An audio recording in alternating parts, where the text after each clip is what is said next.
they look horrible. They look slow. They look like they don't want to be at West Ham. But come on, so boring. Like, please, just in my opinion, what needed to happen, you kind of said it, is someone needs to drive at them. Like, you tripled up on Chelsea and not on Manchester City? yeah. Wow.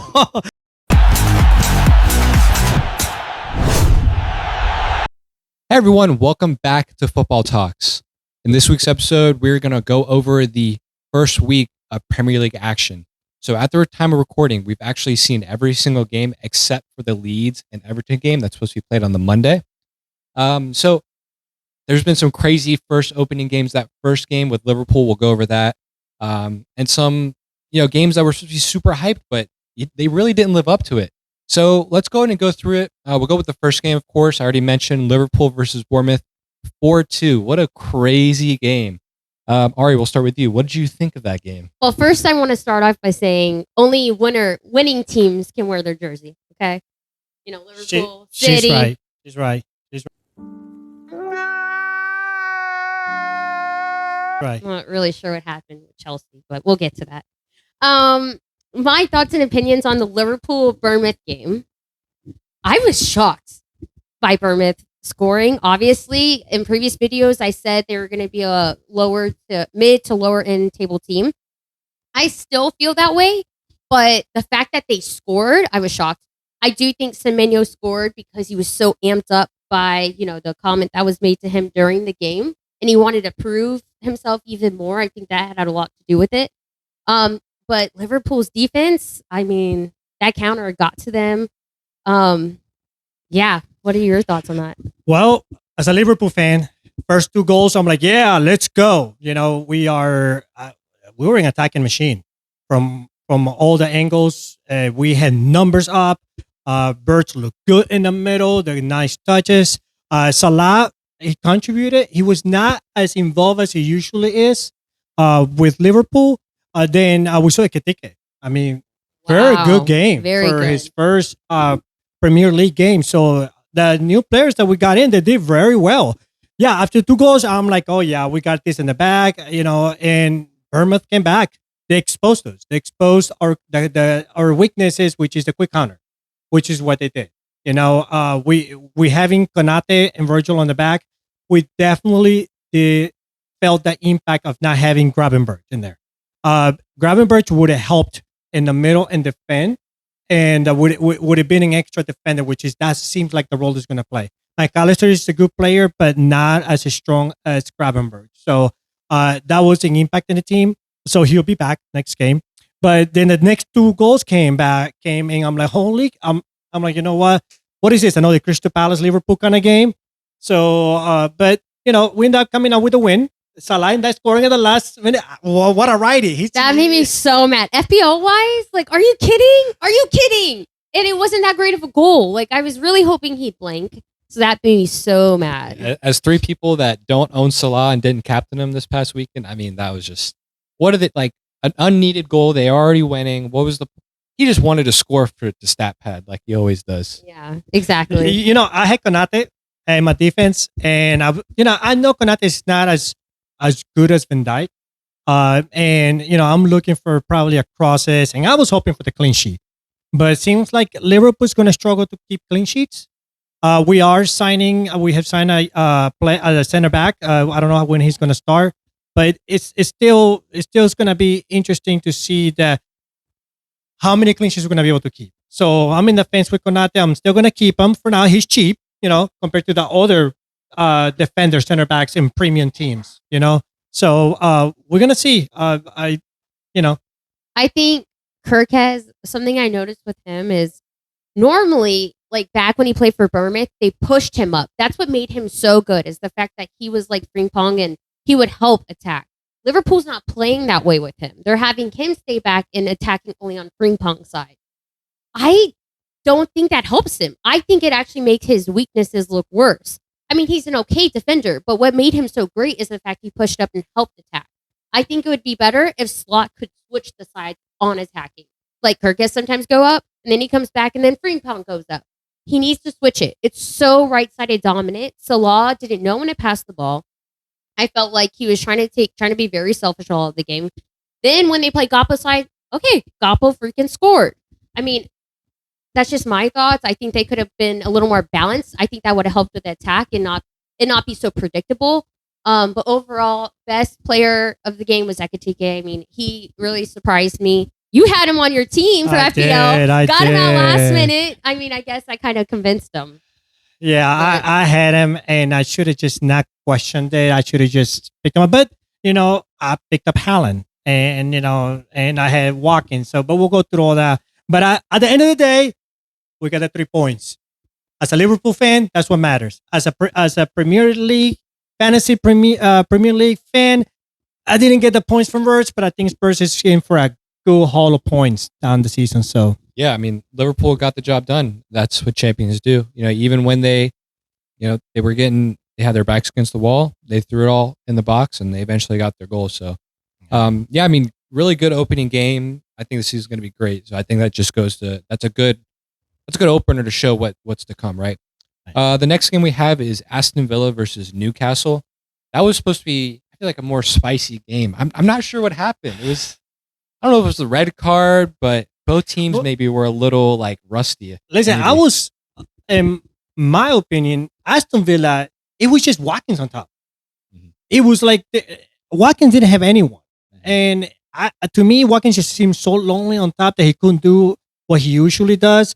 I know you mentioned a point about Rodgers playing more of a wing a role instead of like a mid attacking mid kind of role. Center forward. So, it's going to be interesting to see.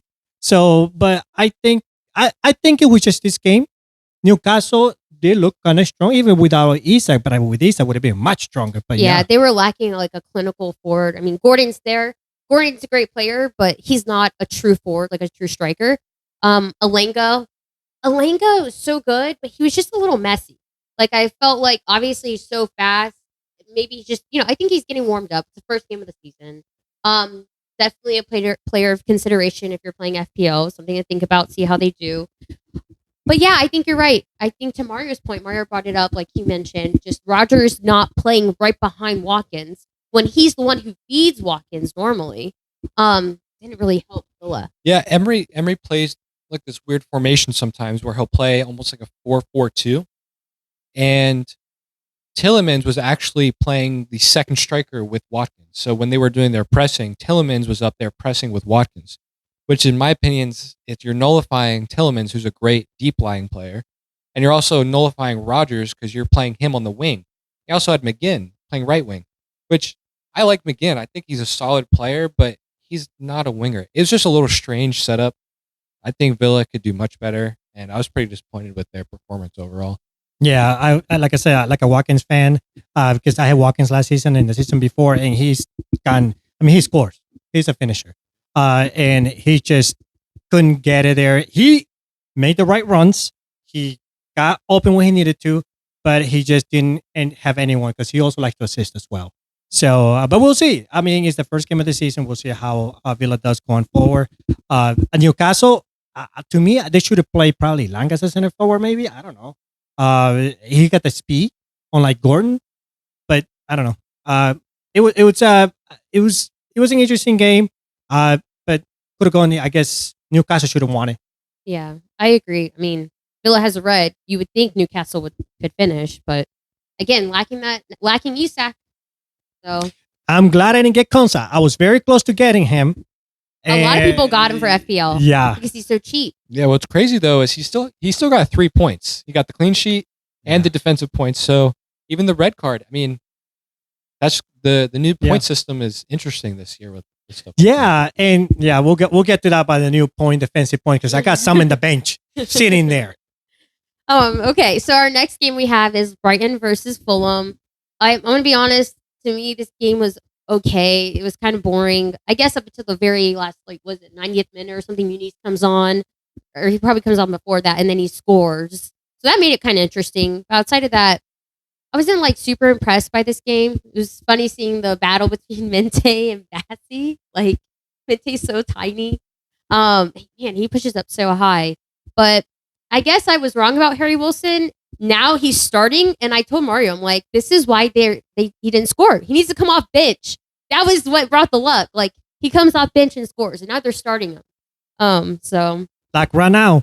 So yeah, well, I mean, we did call it. We did say it was going to be a boring game. We called it. It was going to be a very close. Now, I was shocked not to see Webeck there, and I was very, very close. I actually had him in my as a forward, as my third forward, but then I kind of dropped him. I'm like, because Brighton is usually inconsistent, so Yeah, I think these teams are very evenly matched. They have different playing styles for sure. Brighton are much more like they press. They have a very young team. They want to have the ball. Fulham are more organized. They have a bit of an older team, but they're still very like experienced and they know how to find the back of the net. And I think to your point, Mente, he's one of their best players. I think he struggled a bit to get in this game, and yeah, I mean they started with a Rudder up top instead of Welbeck, and I like him, but I think he's kind of like Rodgers. He needs to be like behind the striker, not the main striker. right.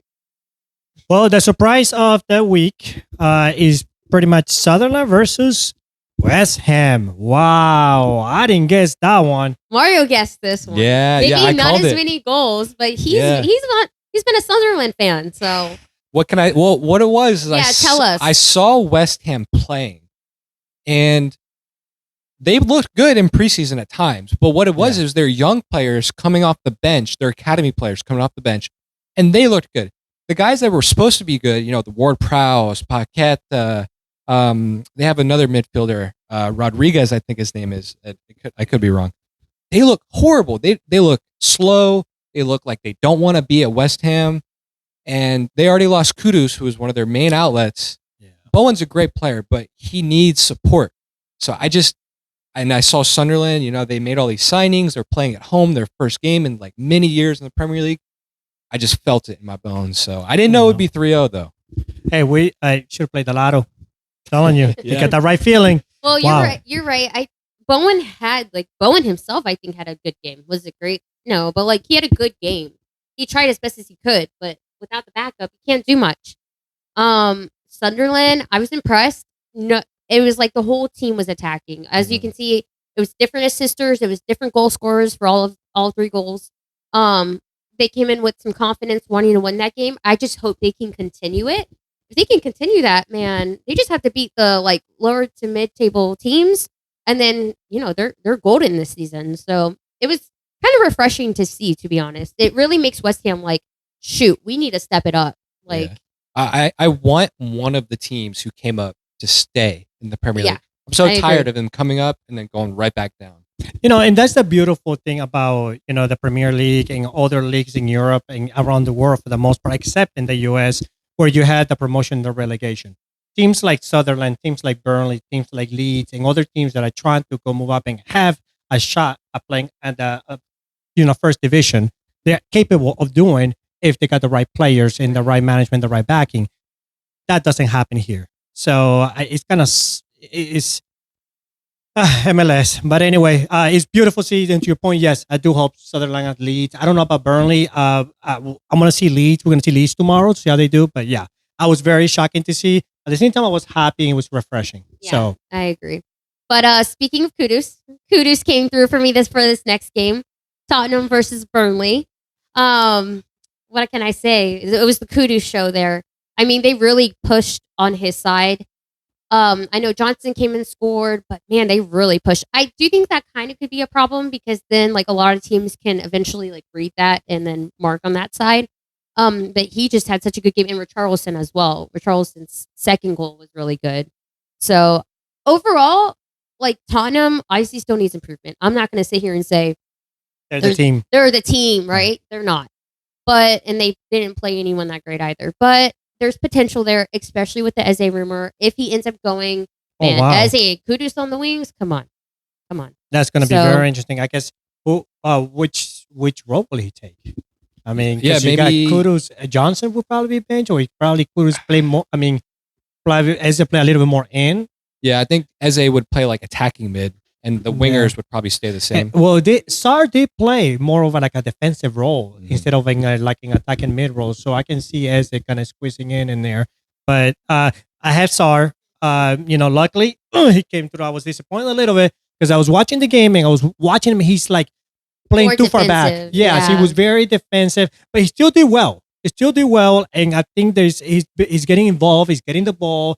He helped in the transition. So, but he got me some points, yes. I agree. Like when Frank played him in the Super Cup as like a more attacking kind of midfielder, that's when he did well. And so I think that he should continue playing him there. But to your point, if like Eze comes in up a bit, like maybe obviously Eze is going to take that place. But I think right now Sar would help more in the attack than he does defensively. I mean, he's not a big player either. Like not saying he can't defend, but that's not really like his skill set in my opinion. Watching him play, so and then Burnley, not impressed. It was. I mean, they had opportunities. It's Tottenham, but if they played a better team, I don't think It's the Kyle Walker effect. we called it. We called it. Yeah. Hey, but next game we got Wolves versus Manchester City. Let's go. Oh, my captain. He came through. Yes. Oh man, what can I say? I know I was shooting for a triple captain. I kind of backed out at the last minute because I'm like, Haaland, come on, you need to come through. But I'm like, what if he doesn't? It does just like it did last year, and he just barely scores of any. So I'm gonna say, I'm gonna wait. And I did not triple captain Haaland, but I did captain him though. Yeah, Not triple, we but I all captained captained him. So, And he pulled through for all of us, which I'm very, very happy. It was a little scary at first. I'm not going to lie. We're like, oh my God, did we make the wrong mistake? Crap. And then he comes through. And then Reinders, though, they all had him. I considered him. I didn't add him right away, but they had him. And then they took him out. And boy, does that hurt. Imagine what you could have gotten. Yeah, he looks like a hell of a player. I'll tell you that. He really attacks the space well. He's not scared to like drive up the field. Or take shots. Right. Or take shots or make those runs in behind. Even if he's not getting the ball, he'll pass and then run into space, which that's like a really underrated skill set, I feel like, in the Premier League. Cunha does that very well. Yes. He'll run into space and attack the space even if he doesn't have the ball. And yeah, I just think if they integrate him into the side, City's going to look good this year. I also think Bob had a really good game as well. Yeah. Bob really helped with the attack. Lewis, it was okay. now, then again, they play Wolves. They play Wolves. Wolves have lost some players. Anori was on the other side now, playing for Manchester City, and he got some defensive points. But it wasn't the Anori that we used to see in playing again, when he was a Wolves. It was like a different, more defensive role. He did some good, but, Wolves try and did what they could. We kind of figure it's going to happen. But, Manchester City 4-0, kept the clean sheet.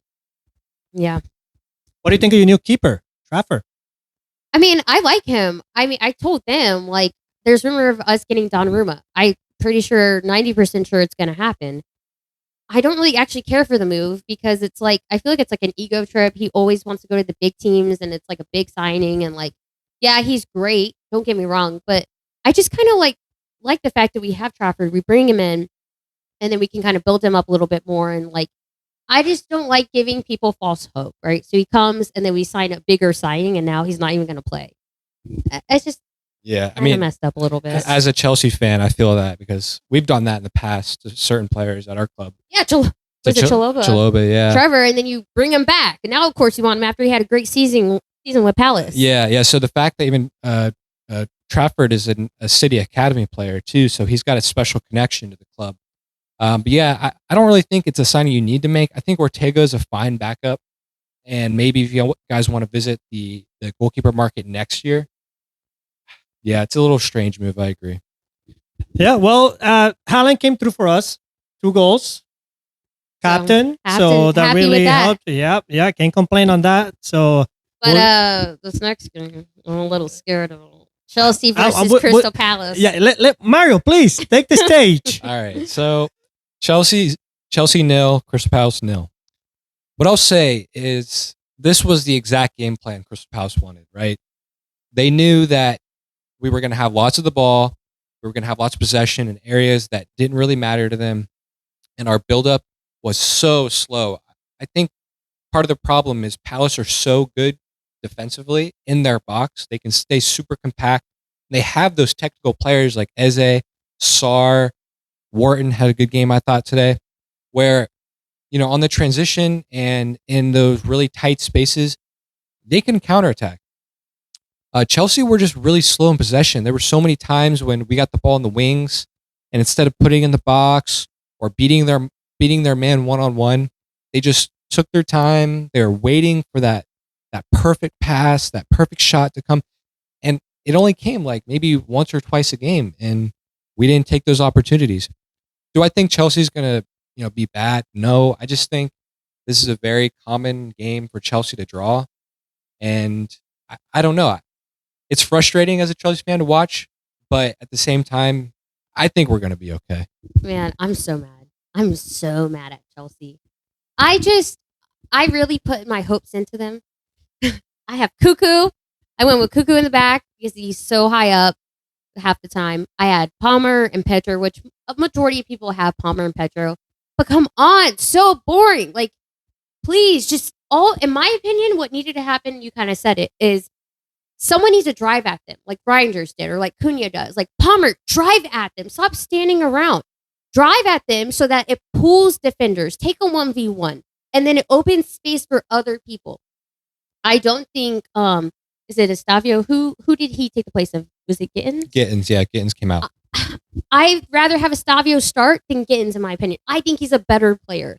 There's just certain things that I'm like, you guys, I know they played so defensive, but it's so upsetting to see, like, you guys just not take him on or pull people. Like, Pedro Neto, what he's known for is going down the line and cutting in. He barely did that.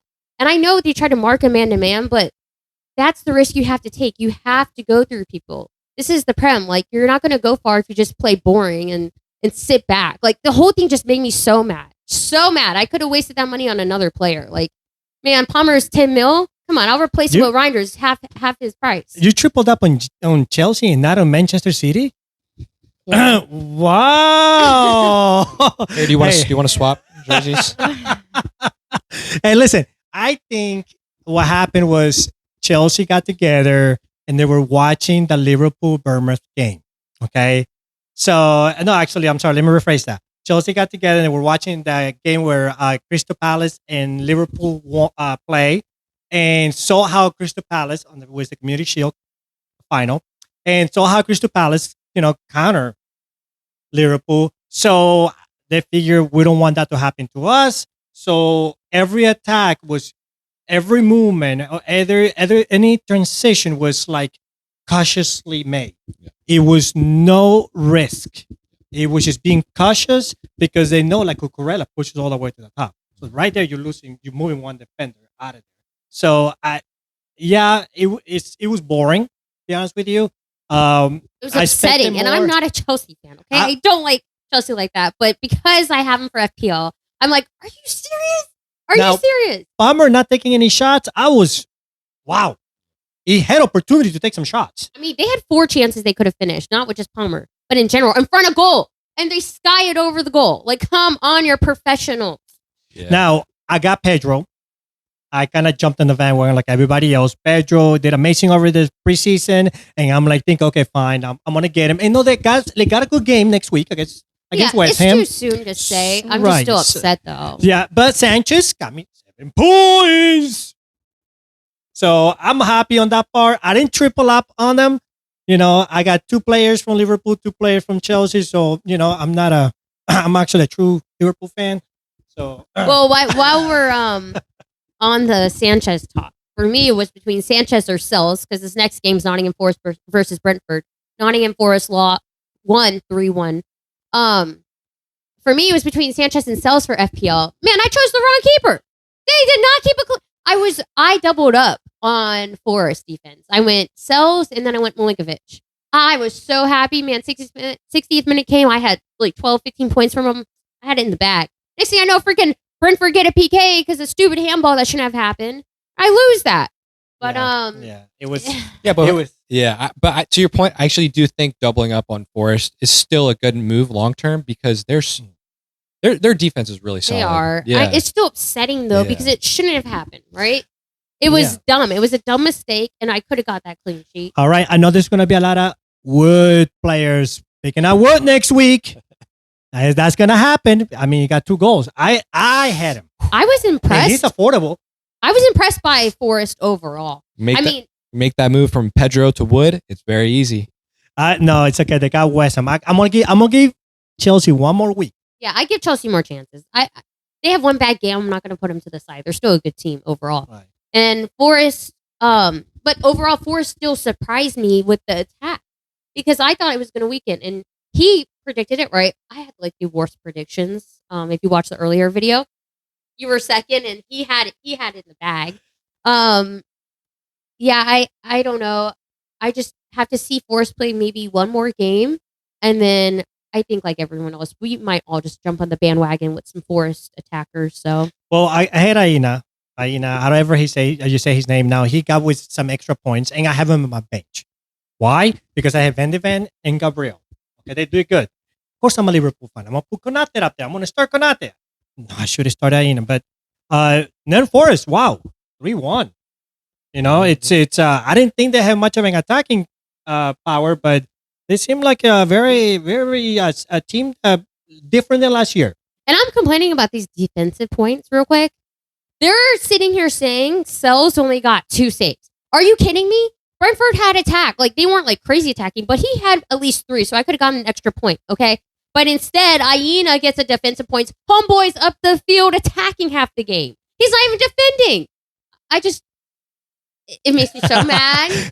I don't trust. Oh, you should have seen her when we told her about Sanchez getting an extra point for saves, right? So she was Crystal Palace had like 3 shots the entire game, not even. And he's getting an extra defensive point. I mean, maybe it's if it's a bonus point, it's because of the clean sheet. But if it's a save point, it was saves. Oh, yeah, he was saves. This game is rigged sometimes. He got 4 saves. This game is rigged until it helps me with points. Pretty much.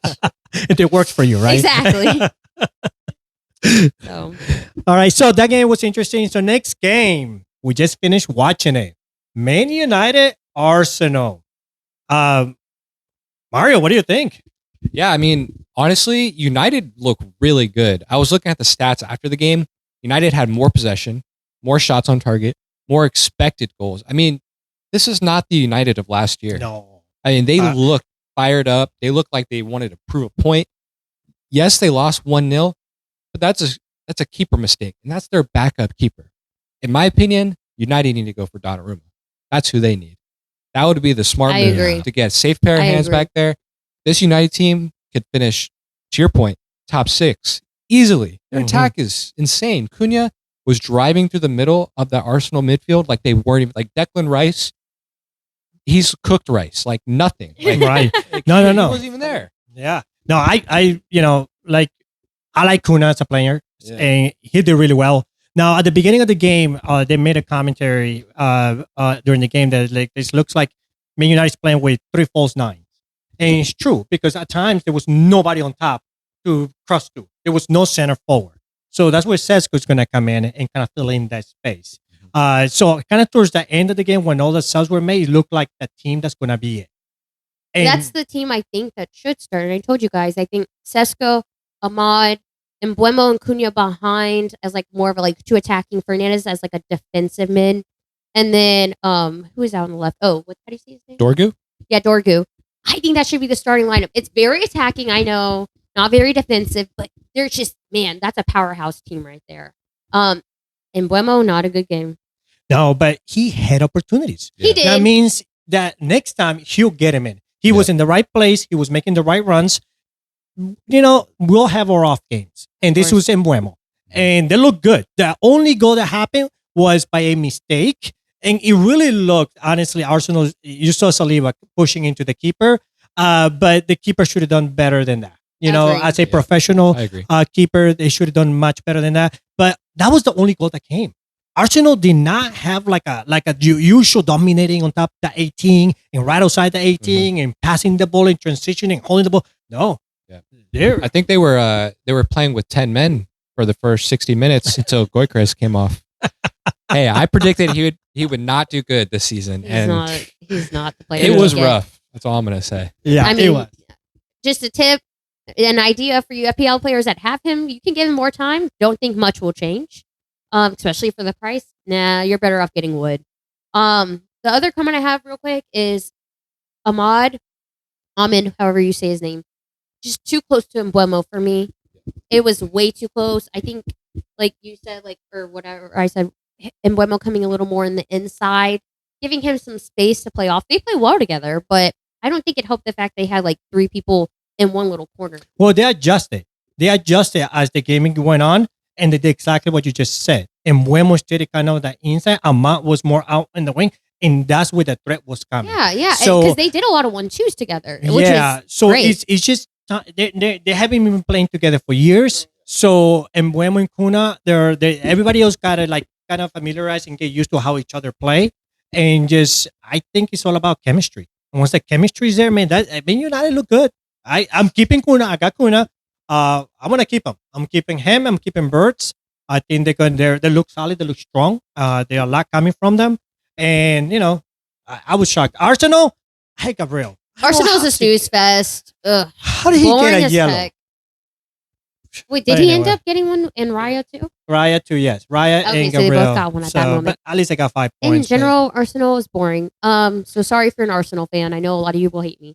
But United, man, going back, Cunha, I had him in my team, took him out. He's on my watch list. That's all I got to say. I'm kind of regretting it, especially because I think they have like an easier game coming up. Then they play one hard game and then it's easy games. Man, he's on my watch list. Hey. He played really well. They play Arsenal, which is the second best team in the league, in just 1-0. I don't know. I mean, We'll have to see. We'll Yeah. see how it goes from there. yeah. So finally, we have Leeds United and Everton, which is happening tomorrow. The only thing, obviously, we haven't seen it yet, so we don't know what happened. But we have Ndai, you and I. That's Yeah. our last player left to play. Let's go. We're hoping he'll come through. They got some, help in the attack with Dewsbury Hall. Grealish might even play. So we're really hoping that they'll beat Leeds. But it would be kind of refreshing to see Leeds, score and outdo Everton if possible. As long as Ndai scores, because I'm fine with it. They can lose. Yeah, they can lose. I'm Who's that okay clean with sheet for Tarkowski people? Pickford owners. So, You're not asking for much. Just a hat trick. Yeah. that's it. It's a hat trick. But you know what? I'll be happy with just 2 goals. Fine, Yeah. no hat trick. Humble man. Yeah. You're not gonna. A little bit realistic. But hey, so that was game week 1. our thoughts and reactions of it. Yep. And hey, we're going to go ahead and talk about next week in another video. There's going to be coming up. So please don't forget to like. Subscribe. And hit that notification button. And we'll see you guys next time. Thank Bye, you. guys. Bye, guys.